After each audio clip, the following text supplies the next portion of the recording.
Ayan guys, ang ating ulam. Ayan, may barbecue lamb po tayo guys. Ito, pipino. Tapos ensaladang talong na may sibuyas.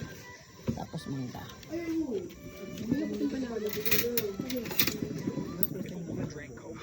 Tara kain tayo guys.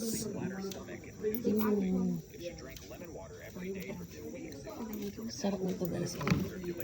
Lagyan natin siya ng konting suka, tapos paminta at saka asin. Ayan, let's eat!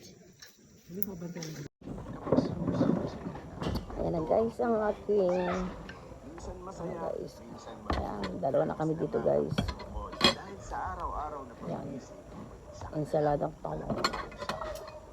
Maniniwala ka ba na kayang kitain ng 10 inahing baboy ang hating milyon sa loob lang ng 4 na buwan? Yes, totoo ang narinig niyo. Kayang-kaya ang 5 milyon sa loob lang ng 4 na buwan. Maniniwala ka ba na kayang kitain ng ang napaka-astig na modified model scooter? Ito ang Bumblebee Edition na may glossy yellow at black color. Sa body